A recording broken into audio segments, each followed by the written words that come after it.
Hello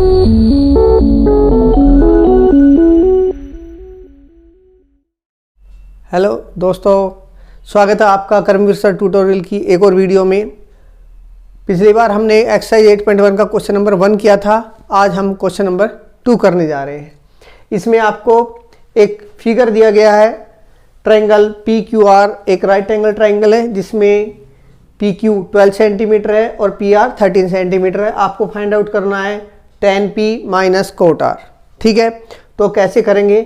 हमने last video में एक फॉर्मूला याद करने के लिए दिया था आपको कि पंडित बद्री प्रसाद हर हर बोले, ये आप याद करेंगे तो P upon H means sign होता है, B अपॉन एच मीन्स कोस होता है और P अपॉन B tan होता है। ठीक है, तो आपको अब तक याद हो गया होगा।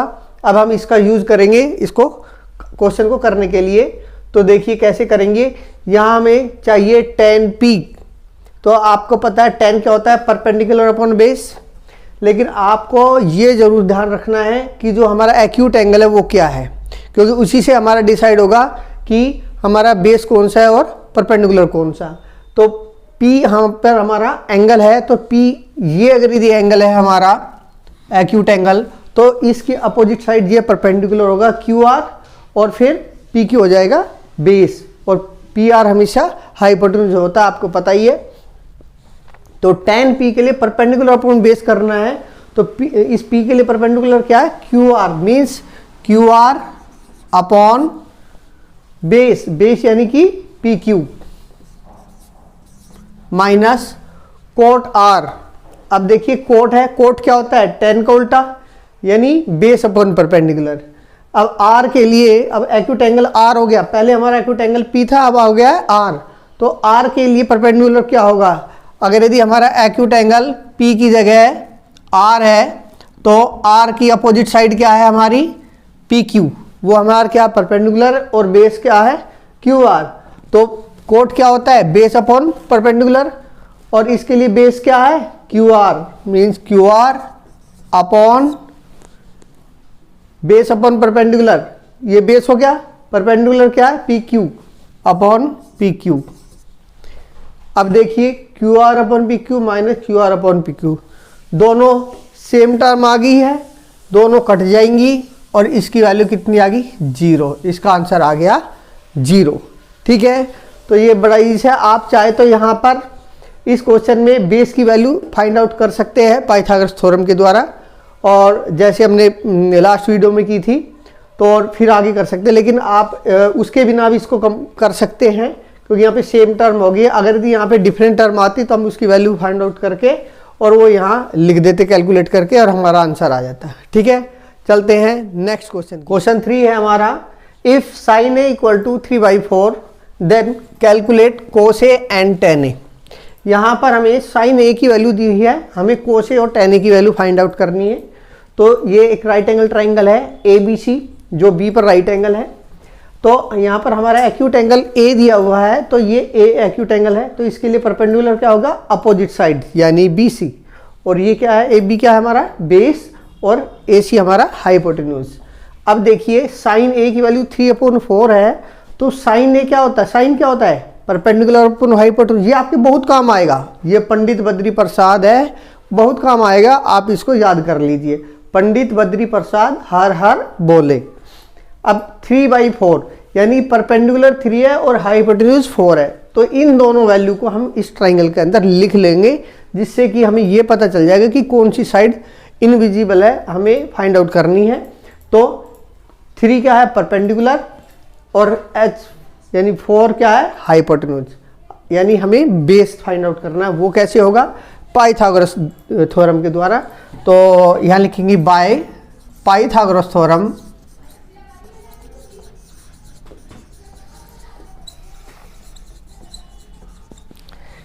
क्या होती है Pythagoras theorem? Hypotenuse square equal to base square plus perpendicular square. Hypotenuse कितना हमारा? देखिए AC 4 इक्वल टू बेस कितना है? नहीं मालूम, तो वो BA है, और इसका स्क्वायर प्लस परपेंडिकुलर P कितना है? 3 का स्क्वायर। ठीक है, अब 4 का स्क्वायर 16, बी ए का square B A square plus 3 का स्क्वायर 9।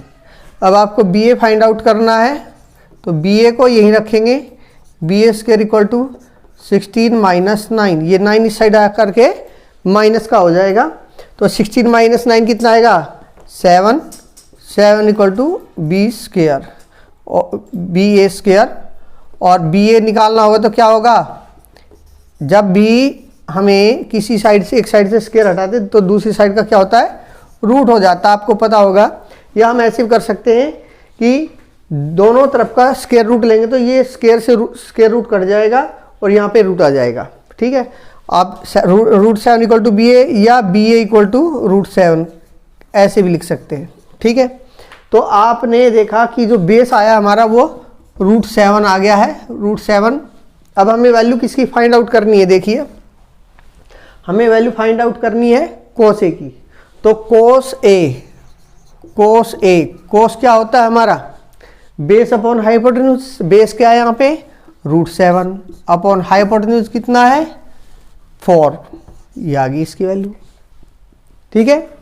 क्या है बेस अपॉन हाइपोटेन्यूज, यहाँ से बेस देखेंगे रूट 7 अपॉन हाइपोटेन्यूज 4। ऐसे ही दूसरा हमें निकालना है tan a, तो tan a कैसे निकालेंगे, tan a क्या होता है हमारा परपेंडिकुलर अपॉन बेस, यहाँ से परपेंडिकुलर क्या है बताइए जल्दी 3 upon base, base means root 7, ये हमारी tan a की वैल्यू आ गई। तो हमें sin a की वैल्यू दी हुई थी और हमें cos a tan a निकालना था, तो हम पहले क्या करेंगे उसको ट्रायंगल में प्लॉट कर देंगे, जो साइड्स दे रखी है, जो नहीं दे रखी उसको पाइथागोरस थ्योरम के द्वारा हम निकाल लेंगे। निकाल करके यहाँ पे बेस नहीं था, बेस हमने निकाल लिया, रूट 7 आया, और उसकी हेल्प से ये पंडित बद्री प्रसाद का यूज करके हमने कोस ए और tan a की वैल्यू फाइंड आउट कर ली। ये बड़ा इजी सा क्वेश्चन है, ये आगे वो जो क्वेश्चन आएंगे उनमें यूज होगा, काफ़ी इसी तरह के क्वेश्चन आएंगे और ऐसे क्वेश्चन 2 मार्क्स का जरूर आता है, तो सभी बच्चे इसको ध्यान से करेंगे तो आप लोगों को फायदा होगा। चलते हैं नेक्स्ट क्वेश्चन की ओर। देखिए नेक्स्ट क्वेश्चन है हमारे पास, given 15 cot a equal to 8, find sin a and secant a। अब इस क्वेश्चन में हमें क्या गिवन है, देखिए 15 cot a इक्वल टू 8 और हमें फाइंड आउट करना है sin a। तो मैंने बताया था कि पहले हमारे पास जो दो वैल्यू दी है उनको यूज करके हम थर्ड साइड निकालेंगे किसी भी ट्राइंगल की। अब यहाँ पर 15 cot a इक्वल टू 8 है, अगर ये cot a की वैल्यू निकालनी है तो क्या आएगी, cot a इक्वल टू ये जो 15 है 8 के अपॉन में चला जाएगा तो 8 अपॉन 15 आ जाएगा। अब इसको प्लॉट करेंगे तो इसके लिए हमें ज़रूरत होगी किसकी, पंडित बद्री प्रसाद की। पंडित बद्री प्रसाद हर हर बोले, ये तो समझो कि आपका एक सहयोगी है जो आपकी हेल्प करता है क्वेश्चन को सोल्व करने में। ट्रिग्नोमेट्री में ये समझो कि एक तरह से आपके लिए रामबाण है, ठीक है, चाहे हाइट एंड डिस्टेंस का हो या प्रूव का हो, तो आपको ये तो एकदम रट जाना चाहिए। अब कोट ए, कोट क्या होता है, परपेंडिकुलर पर बेस क्या होता है 10, उसका उल्टा क्या होता है कोट। तो इसका हम रिवर्स करेंगे तो बेस अपॉन परपेंडिकुलर हो जाएगा, यानी कि बेस कितना है 8 अपॉन परपेंडिकुलर कितना है 15। तो यानी कि हमें निकालना है हाइपोटेन्यूज, यानी AC फाइंड आउट करना है। तो फिर से वही बाय पाइथागोरस थ्योरम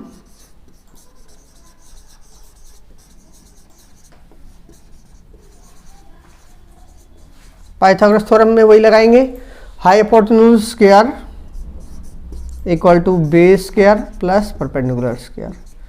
अब हाइपोटेन्यूज तो है नहीं हमारे पास, तो ऐसा ही रखेंगे। बेस कितना है, देखिए बेस 8 है तो 8 लिख दिया, 8 का square plus perpendicular square, perpendicular कितना है 15, 15 का स्क्वायर। अब 8 का स्क्वायर 64 और 15 का 225, ठीक है।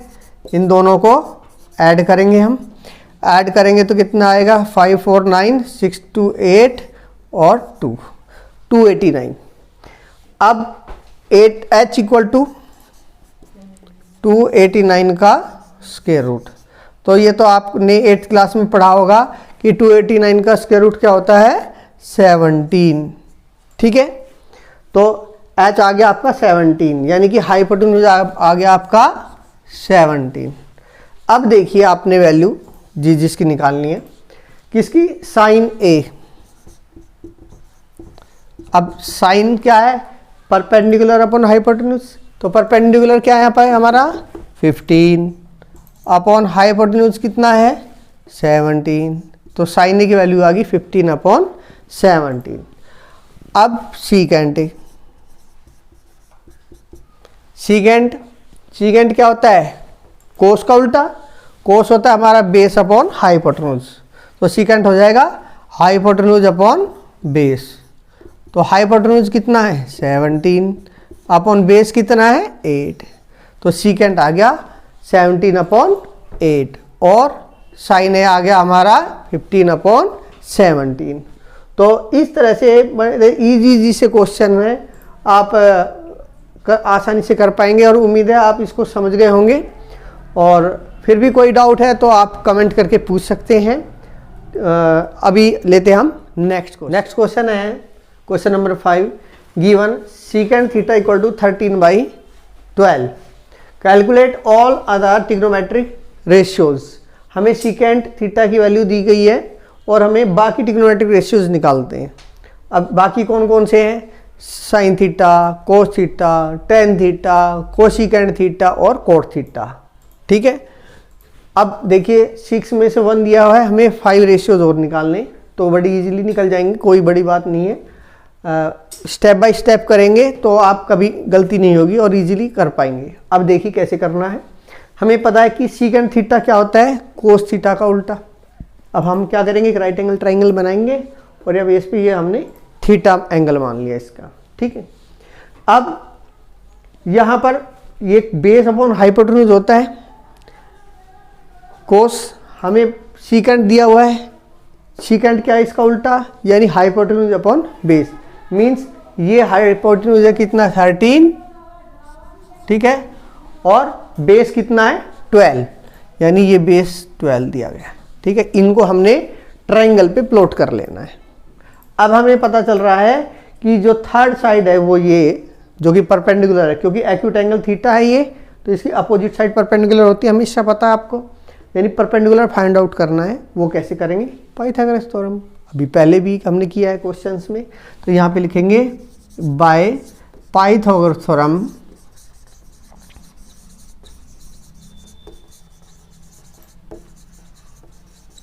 क्या करेंगे, hypotenuse square equal to base square plus perpendicular square.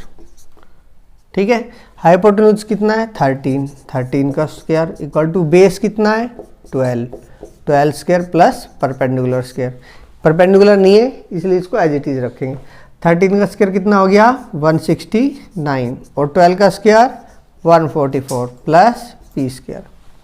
अब पी फाइंड आउट करना है तो पी स्क्वायर को यहीं रखेंगे और 144 को इस साइड लेके जाएंगे तो इसका साइन चेंज हो जाएगा, कितना हो जाएगा माइनस का हो जाएगा।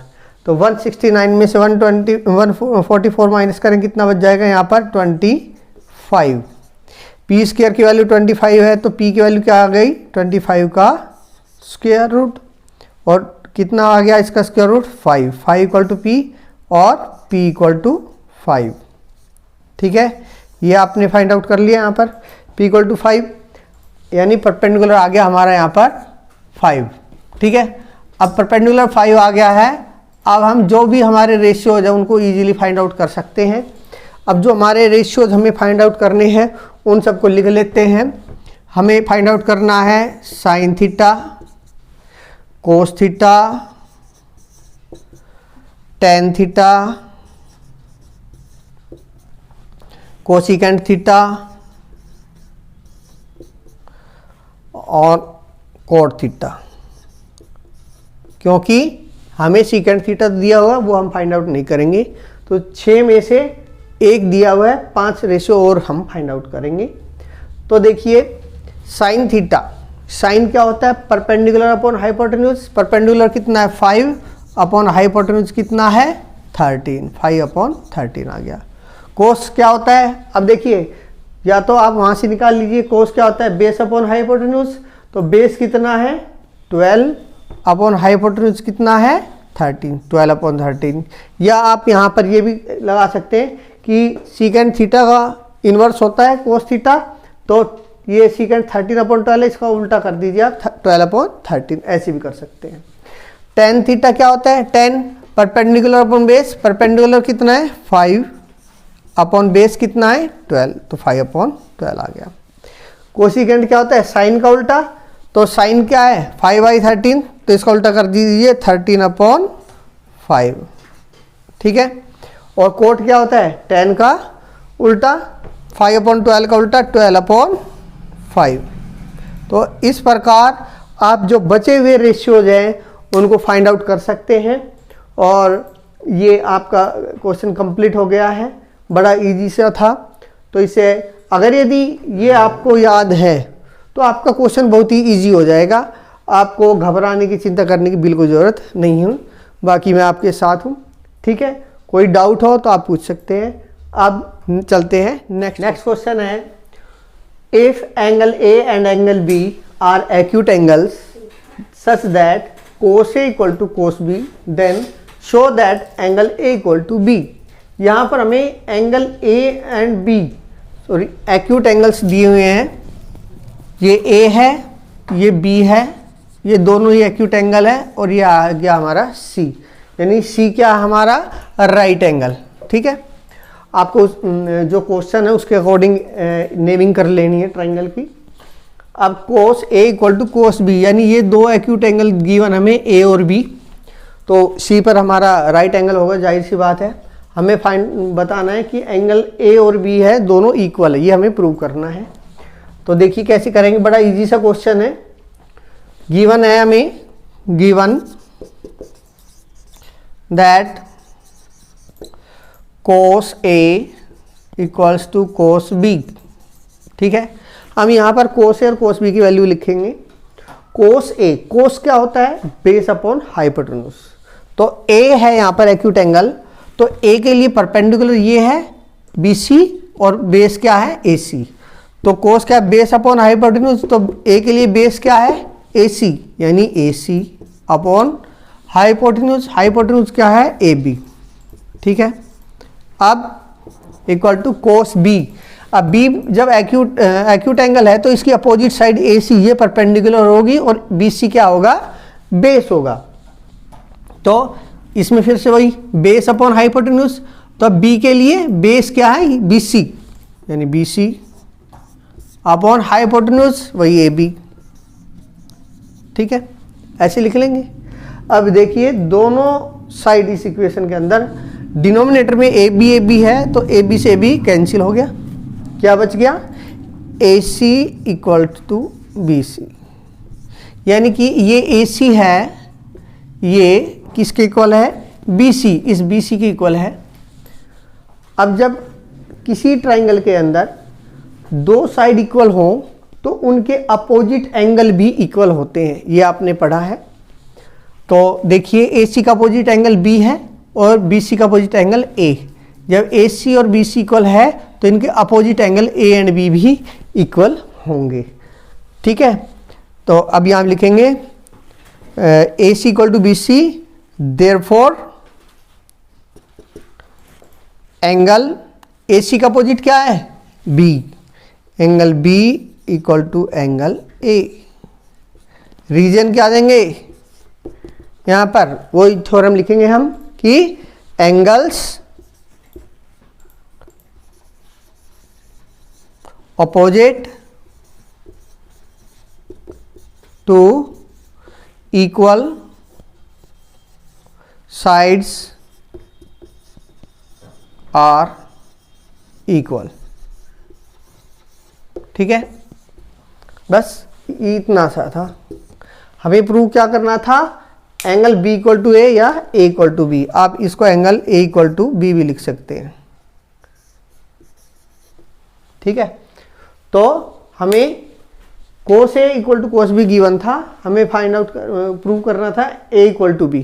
तो हमने कोस ए की वैल्यू लिख दी यहाँ पर, कोस बी की वैल्यू लिख दी, और फिर ए बी डिनोमिनेटर सेम था तो कैंसिल हो गया, तो ए सी इक्वल टू बी सी। जब ये साइड्स इक्वल है तो इनके अपोजिट एंगल भी इक्वल होंगे, और एंगल इक्वल होते हैं तो साइड्स इक्वल होती है। ठीक है, ये बड़े इजी से सम थे।